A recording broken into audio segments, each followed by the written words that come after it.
Good morning and thank you for coming. I'm Ken Coney, the chair of the board of Musicopia. On behalf of the board of directors, I want to welcome you to our fourth high note event here at the Union League. Each one's different. Last year we started out with a drum line, those of you that were here, and this year we're going classical, which is back to our roots. I think it's great to look out and see a lot of familiar faces, but it's actually better to see new people here. We are eagerly soliciting support for this organization, which does so much for music education for the children on the Philadelphia area. Musicopia has been around since 1974, started out as Strings for Schools, and we work to provide music education and performance opportunities for children, most of whom are from under-resourced, whatever that word means, but the School District of Philadelphia, which supports us, but music education in all school systems is doesn't take the priority we think it should. So we step in and give opportunities primarily through programs which are run by our professional musicians and also by other events. I want to thank our board members and the table captains that brought their friends to this event. Without them, it would not be as successful as we hope it is. This year, we have a record high number of support from individuals, and that makes us feel good because, as you know, the demand for contributions to nonprofits is high, and supply is more difficult. Support from the states and the foundations is a challenge, although we have gotten very successful with grants from reputable and high-level foundations, but we continue to need our support, and you'll hear about that later. I'm going to introduce a few young musicians to you shortly, and they are prime examples of Musicopia's string orchestra. The orchestra has been one of our many successes.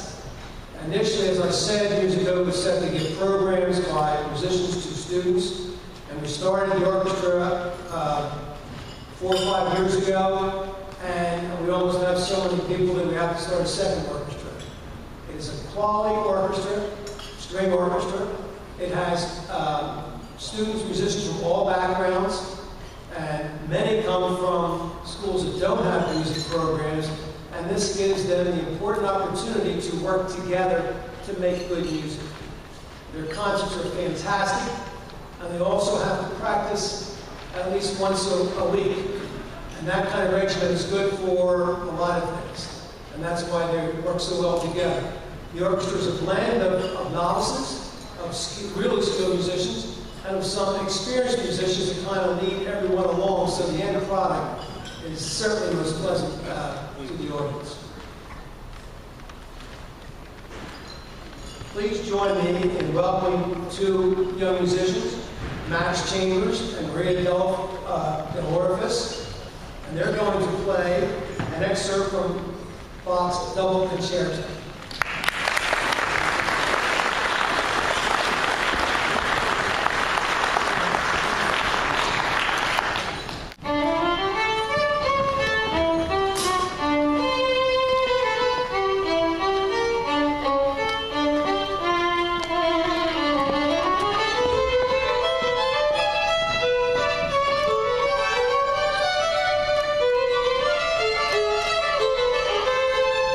Thank you.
being the director of Musicopia. Thank you for taking the time to be here today. I know in this world there is no greater gift than time, and I'm really honored that you've all taken it.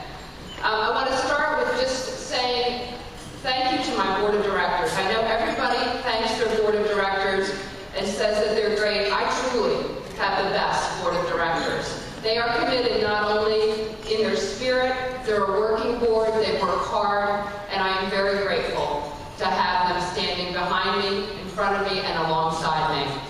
Also want to say a word about our sponsors. You know, our sponsors today, you know, if you take a look at your program, you'll see the list of businesses. They covered the cost of this entire event, you know, raising over close to $9,000. So I really would like a round of applause to all of you.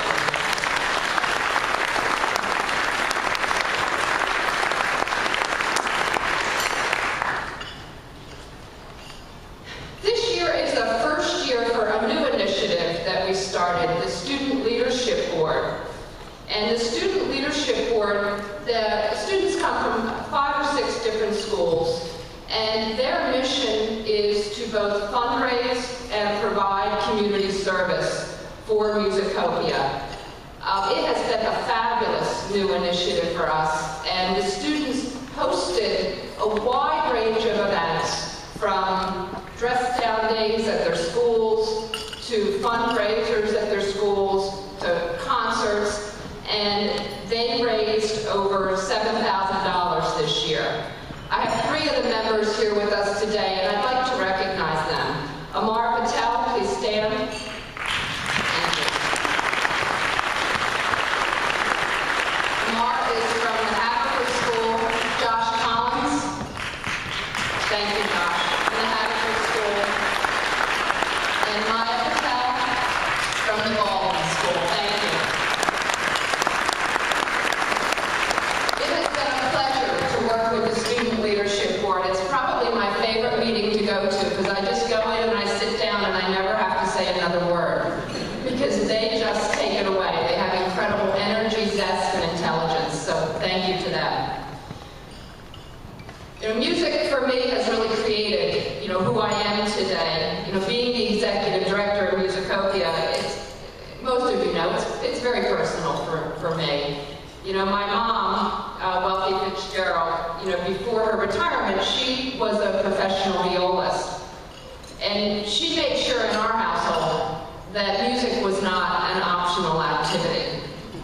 And like many of us in our families, you know, she had to sacrifice to make that happen. And like many of us, I didn't appreciate it at the time, and I certainly do now. You know, for me, playing the violin was the one thing I was good at, which was really pretty accidental, because I didn't realize I was good at it until they made me first chair at the school orchestra, and I was pretty sure that they had made a mistake, and that they were going to figure it out pretty darn soon. But over time, my friends became the orchestra. My friends became the people that were part of music, and that really became my world and took me to where I am today. When I was 14, they started to cut the music programs in my school. Now that was, you know, in 1974. And, you know, that was an attempt to reduce expense, but more importantly, to improve test scores, at least was the thinking. And, you know, my mom and her friend, Barbara Murray, who's sitting with her, and 2 other friends started going into the schools and volunteering their time to help. And with that, Musicopia was born.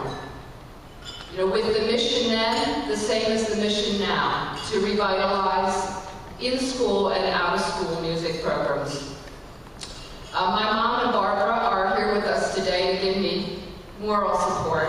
They remain my inspiration, and I'd like you both to stand and be recognized, our founding members of Musicopia.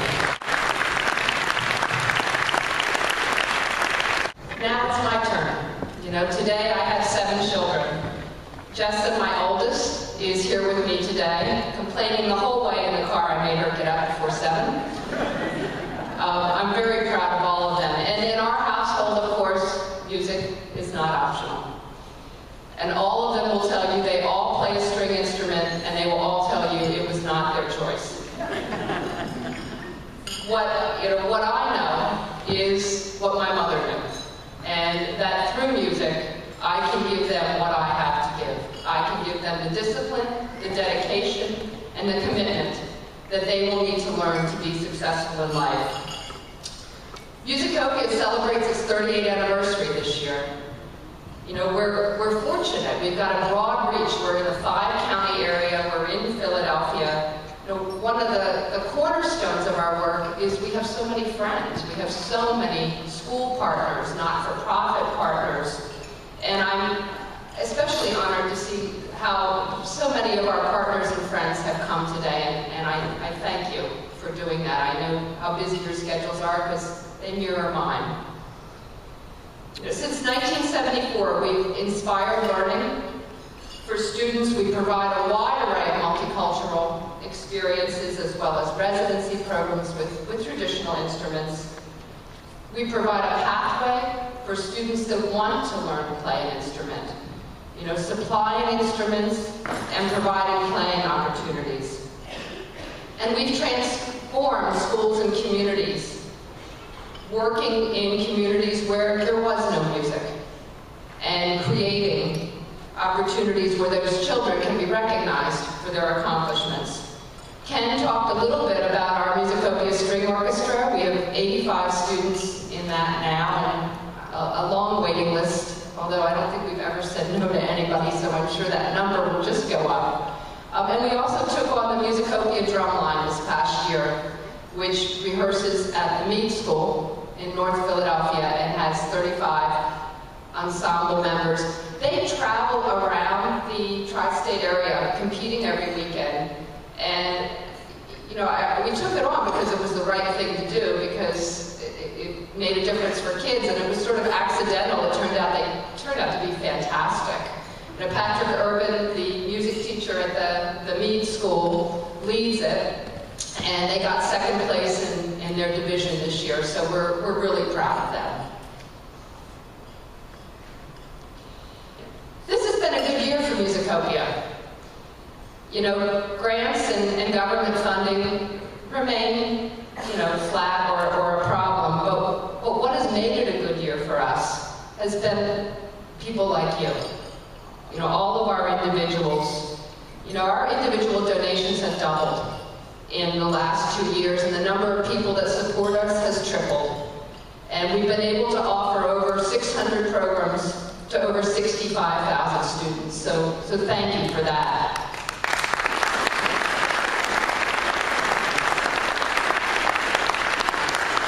When my mom started Musicopia, there was none of the research that we have today. None of the research that shows that children that play an instrument, and they don't even have to be good. The children that play an instrument have better school attendance, do better on SATs, are less likely to get into trouble, are more successful in life, and are happier. But what we have known for 35 years is the power that music has to nurture the soul and to save lives. Musicopia works in many neighborhoods where some would say that there's little hope for change. 75% of our work is done in low-income areas. What we have seen firsthand is the profound impact that we can have on children and community. I don't need to tell you that the need is huge. With the budget shortfalls that the school districts all across the country, not just in Philadelphia, are facing, the number of phone calls we receive, it just goes up, every month. But if we weren't around, what we know is that 65,000 students a year would be affected in different ways. Some wouldn't have an assembly program in their school. There would be entire schools that don't have instruments. And the schools where Musicopia is the only music, there would be silence. Right now we reach what sounds like a huge number of students. I say 65,000 students, I can't even begin to envision that. But what we know is that's really just a small number of children in the Philadelphia area. And our goal is to double that number over the next 5 years. And I'm confident that we will be able to do that and further fulfill our mission. You know, the economic crisis in the country has resulted now in widespread cuts in music, but it's not just music. I mean, you can see it's everything related to schools. Music just happens to be one of the casualties. And that makes Musicopia's work more important than ever. You know, the children that we're serving, they really need us now. And giving every child the opportunity to play an instrument or to sing, it's got tremendous power to expose children to a world they otherwise possibly couldn't access. So I want to thank you for being here today and for helping us to allow the children to dream through music.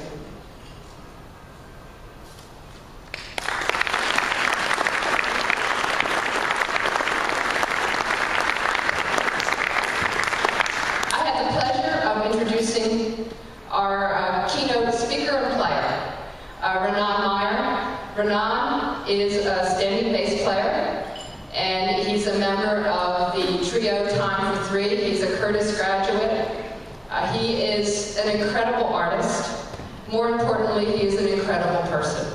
He gives, his heart is incredible. He's got a long association with Musicopia, which he'll tell you about. So please welcome Ranaan Meyer.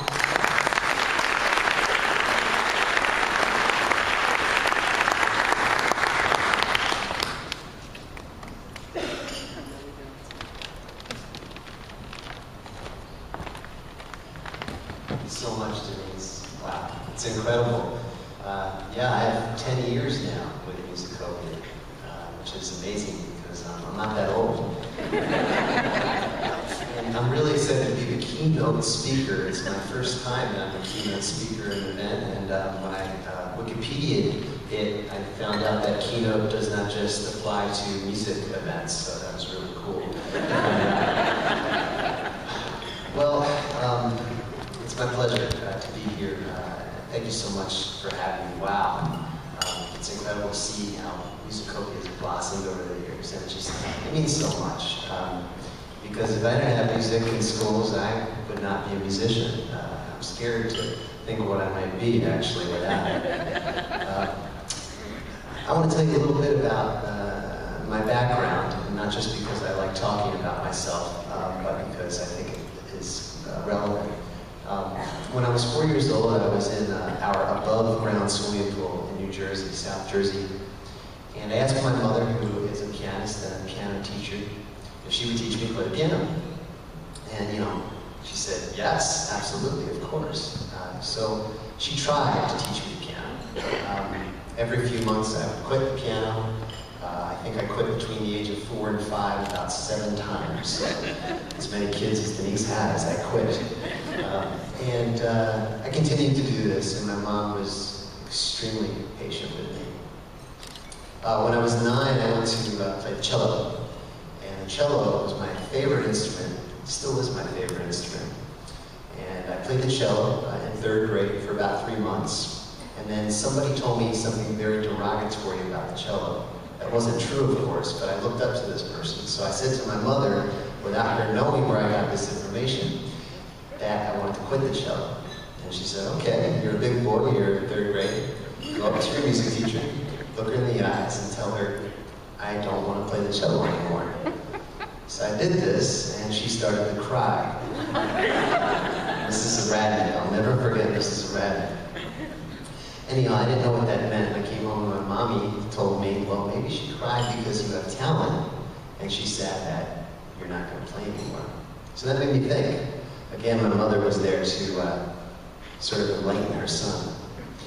When I was 11, I was going to junior high, and she said, again, you're a big boy now. Until you're 18 or out of the house, you're going to play an instrument. And you're going to play the instrument that you pick. You're going to practice it, and that's the end of the story. So I said, no problem, because there was this cool kid named Luke that got all the 6th grade chicks that I wanted to be friends with. So I said, I want to play the bass like Luke. So I went and I stood next to Luke, and I didn't get any chicks, and I wanted to play the bass. And she said, nope, not this time. So I was stuck with it.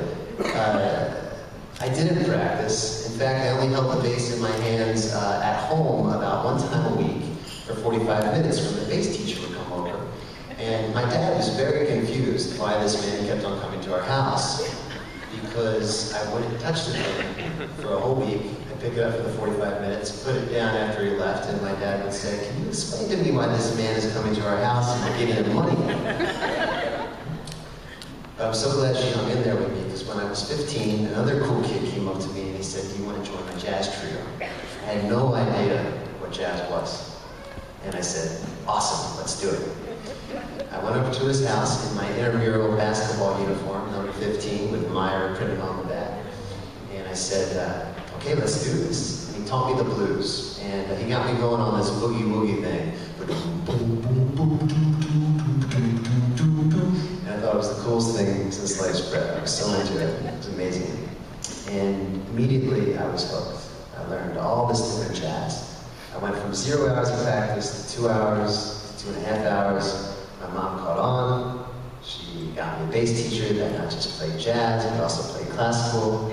And that was it. I just wanted to learn one genre after the next. And the bass teacher told me, if you want to be a good jazz bass player, you're going to have to learn classical, because that's how you get your chops up. So I said, all right, let's get it going.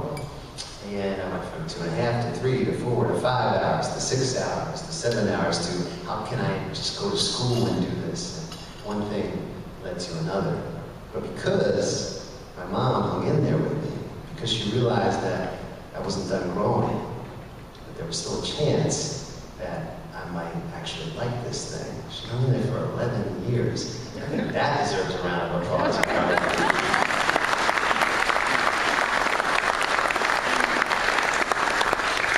When my dog barks, I get really upset. I don't know how she hung in there, but I'm really thankful that she did.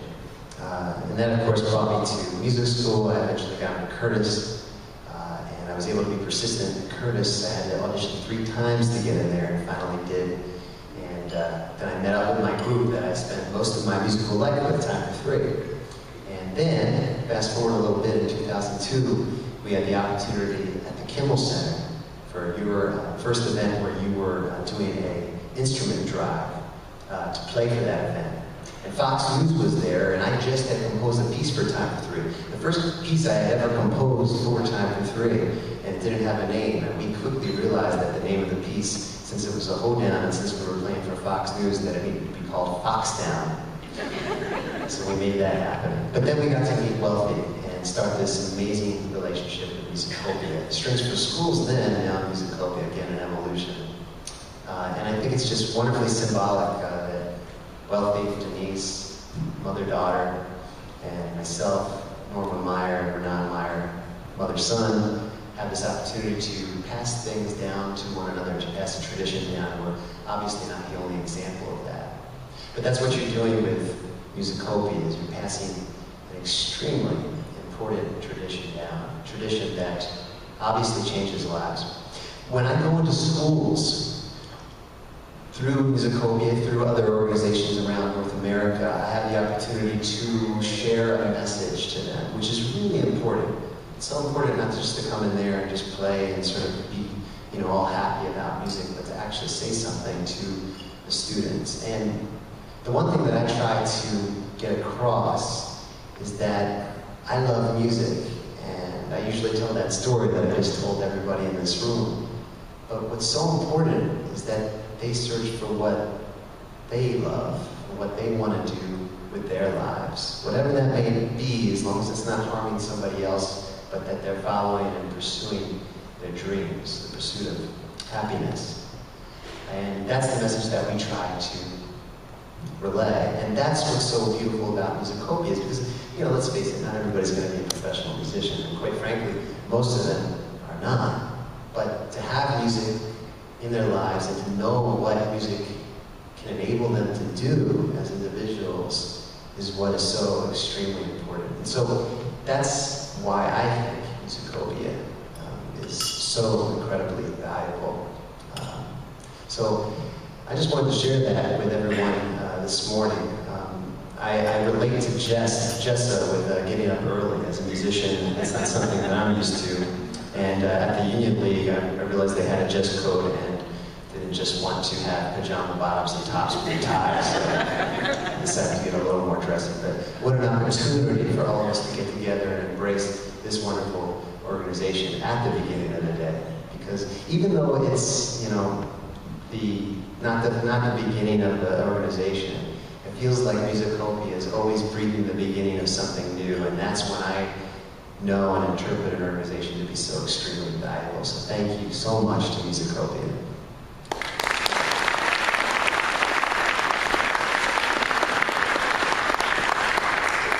I was asked to perform a little something because they didn't trust me enough with the mic. And for the first time, my mother and I are going to perform a brand new piece, a world premiere for you this morning. It's a piece commissioned by the Halloran Foundation, Harry K. Halloran. I've been writing a lot for the double bass, go figure. And I think this is now maybe the 13th piece that I've written. And I've collaborated a lot with my mother. Not just written, you know, period, but written for the double bass and the piano. The piece that I'm about to perform with my mother is a piece called Classical Influence. Basically taking the influence of a lot of different styles over the years of developing and putting them into one piece. We've spent a little bit of time now on this piece, and without further ado, I would like to invite my mother, Norma Meyer, up to the stage, or actually just below the stage.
idea the first time I heard Time for Three play. Must have been 10 years ago in Musicopia. And as I remember, it was a unique performance. And amazing, the talent and the uniqueness. And we saw it again today. Thank you very much.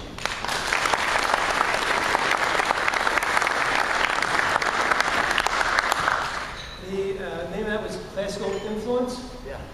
And we have a lot of classical influence in Musicopia, but we have evolved from Strings for Schools to Musicopia because we now have, I think, in excess of 40 programs for our students. A widest range of music ever. As I said, last year we had the drum line. This year we're classical or the influence. And it's amazing how music appeals to a lot of people in many different ways, especially in the diverse cultures that we have in our schools today.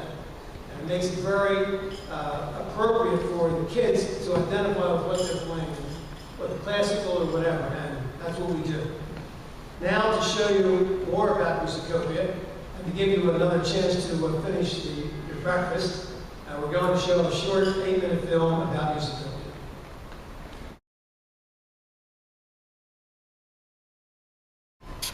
We learn much from the speakers in that movie, but to experience music, our kids' performance even more. And now I'm going to turn the podium over to Mark Love. Mark was a former director, longtime supporter of Musicopia, which has created energy, and Mark has a special message. Mark?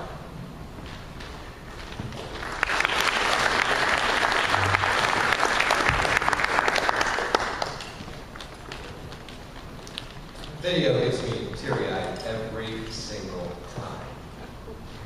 And it's the kids. I look at those kids and I wonder, but I know where they are today. It's a great place. It's a great place to be. I also look at these signs. When these signs were produced to provide, transform, inspire. What we provide inspires and transforms. Make no mistake about it. What you and I, us, what we provide does transform, it does inspire. So I'm thrilled to be up here today. My name is Mark Love. Like Ranaan, it's been over a decade that I've been involved with Musicopia Strings for Schools, and it's been a great 10 years. I'd like to thank you all for taking the time to be with us here today. It's been one of the most rewarding experiences of my life to be with Musicopia and to see how it makes a difference in the neighborhoods and throughout our city. It's been a privilege for me to work with Denise and to support the staff and all of the great work that Musicopia does each and every year. When you came here today, most of you did not know exactly what we were going to ask for in terms of financial support. You probably came today because a friend invited you. There's a lot of friends out here. It's a great morning for me. Or because you're already familiar with the organization. But now that you've heard the full Musicopia story, met some of our wonderful people, it's my privilege to ask you to make a financial investment in our ongoing success. This is not just an investment in Musicopia, it's an investment in our own collective futures. And I believe it's one of the most important investments that any of us can make. When we looked at what we wanted to ask you for, we decided to request what we need most: financial support for day-to-day operations.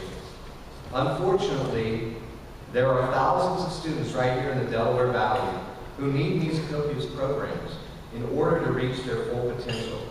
Your support can ensure that we reach these kids now and well into the future. To help us build a strong foundation for expanding our programs and to provide a stable future for Musicopia, I ask that you consider joining the High Note Society. I became a member myself 3 years ago, and I'm very happy that I did. If you've been inspired by what you've seen today, please become a High Note member.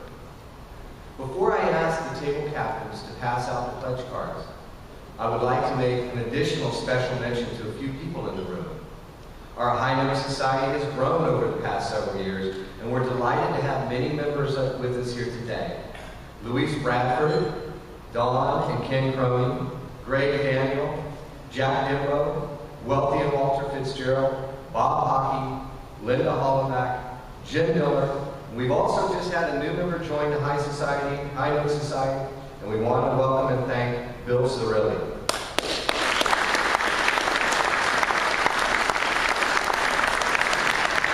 These outstanding leaders join other committed individuals who are helping us move towards our goal of raising $250,000 to realize our vision of serving every child who needs our programs right here in the Delaware Valley. Table captains, I'd like to ask you now to pass out the pledge cards.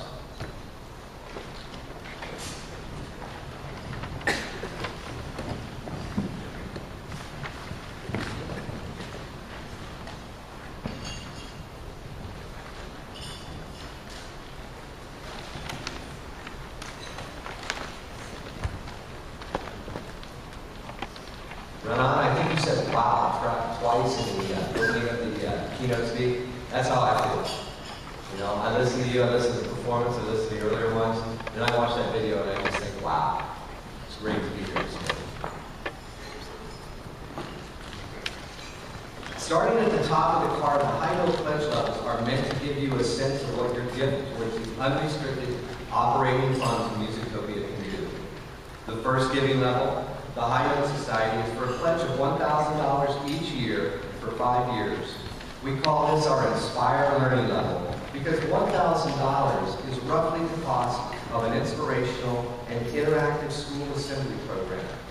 Your gift of approximately $83 each month would allow us to introduce a new group of children to the wonders of live music in each of the next 5 years. The next giving level is $2,500 a year for 5 years. This is our Nurture Potential level, where we work directly with students to place instruments in their hands and guide their first steps. These students are eager to participate, but cannot afford to rent or buy instruments or pay for lessons on their own. $2,500 each year for 5 years would provide instruments and tuition for 4 students each to participate in one of our outstanding after-school student ensemble programs. The next level is $5,000 a year for 5 years. This is our Provide the Pathway level, where we can work more extensively with students. Your gift of $5,000 per year would allow us to provide an in-depth, hands-on residency program for an entire class or grade of students each year. We know that some of you are able to help with direct funds from your company or foundation, or perhaps you're in a position to have a substantial impact on Musicopia's mission personally. Our Transforming Students and Communities level lets your donation have a far-ranging impact on the lives of the children we serve. If you consider a gift of $10,000 per year for 5 years, Musicopia can partner with a deserving but under-resourced school to deliver a full year of music education programming to their students. This would include assemblies, workshops, residencies, and donations of instruments and supplies, plus local community outreach. If you're joining me today as a member of the High Note Society, my personal thanks to you for your generous support. And although I started by introducing the society levels, we know, we respect that you may prefer to give at a different level. So we provide the next line on the pledge form just for you. On this line, please tell us how much you'd like to donate now. And if you'd like to pledge at that level for more than 1 year. We truly appreciate each and every gift, and we only ask that you make the first payment on your pledge today, if possible. Perhaps you'd like to consider a gift of stock or something else, or you simply have some great ideas. Many of the things that occur at Musicopia start here. And that is a genuine gift also. If you so, pleasant, check that next box. We'll follow up with you. Some of you have attended a High Note event in the past and have already made a pledge. We thank you for that from the bottom of our hearts. We ask you to consider paying off your pledge early and/or increasing the amount of your annual pledge or extending it for another year. Please note there's a special section on the card just for you. Now, I know many of you are still writing, but if I could have your attention here for just one moment, it's really important that you hear what I'm about to say. Whatever gift you have chosen to make today, whether you became a member of the High Note Society, made a gift at a different level, or have ideas that you'd like to share with us, we sincerely thank each and every one of you.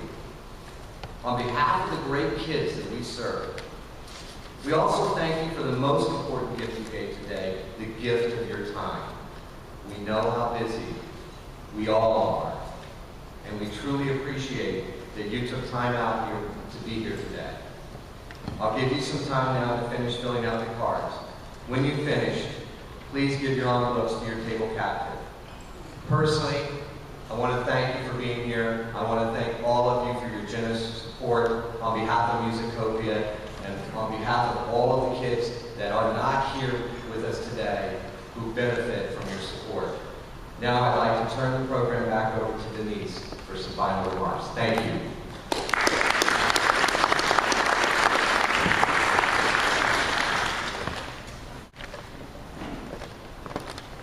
No one here needs to be convinced about the power of music. I'd like to close by sharing the story of the cellist of Sarajevo. The year was 1992. The place was Yugoslavia. The 7 republics that made up Yugoslavia were engaged in a widespread civil war, all in the name of ethnic cleansing. Between 1991 and 1993, over 250,000 innocent people were killed. On May 27th at 4 p.m., there was gunfire in the square at the bakery in front of Bosnia. A mortar shell was fired and 22 people were killed. 37-year-old Vedran Smevovic witnessed the massacre. Before the war had broken out, he was a principal cellist of the Sarajevo Orchestra. He was devastated and distraught and thought all night long, what can I do? I'm not a head of state. You know, I'm not a person that has a lot of power. I'm not a soldier. I'm just a musician. He decided to give what he could. The following evening at 4 p.m., he dressed in his coattails and walked to the middle of the square where the massacre had occurred. And with mortar shells and bullets flying, he sat on a battered camp stool and he played his cello, offering his own musical prayer for peace. And while he played, the gunfire stopped. And at 4 p.m., for the next 22 days, 1 for every person killed, he walked proudly and courageously into the square that was nicknamed the capital of hell. And every day when he played, the gunfire would stop. Smevovic, he became the symbol of peace for the country, and through music, he was able to express the grief and the hope of a nation. One of the pieces that Smevovic played, he played a lot of different pieces when he was in that square, but one of the pieces that he played is the Albinoni. It's an adagio in G minor, and I asked Andrea Weber, our cello coach and a fabulous cellist under herself, to play that piece for you, because I think it's especially beautiful. So please welcome Andrea Weber.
time well spent.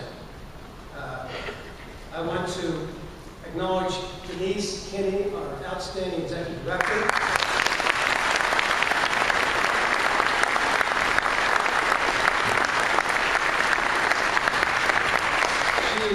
And her outstanding staff who arranged this breakfast this morning, Ranaan Musicopia. I also want to thank the performers this morning. They made it a very special event.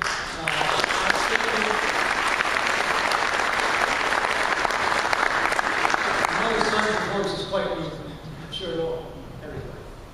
And finally, I want to encourage you to take home the program and read about our mission and read about the ways that you can help in addition to making a financial donation, the way you can support our mission. And also in there, which I should have noted sooner, is a reminder that Musicopia String Orchestra has its concert this Saturday at the Independent Seaport Museum at 4 o'clock. And those concerts are outstanding.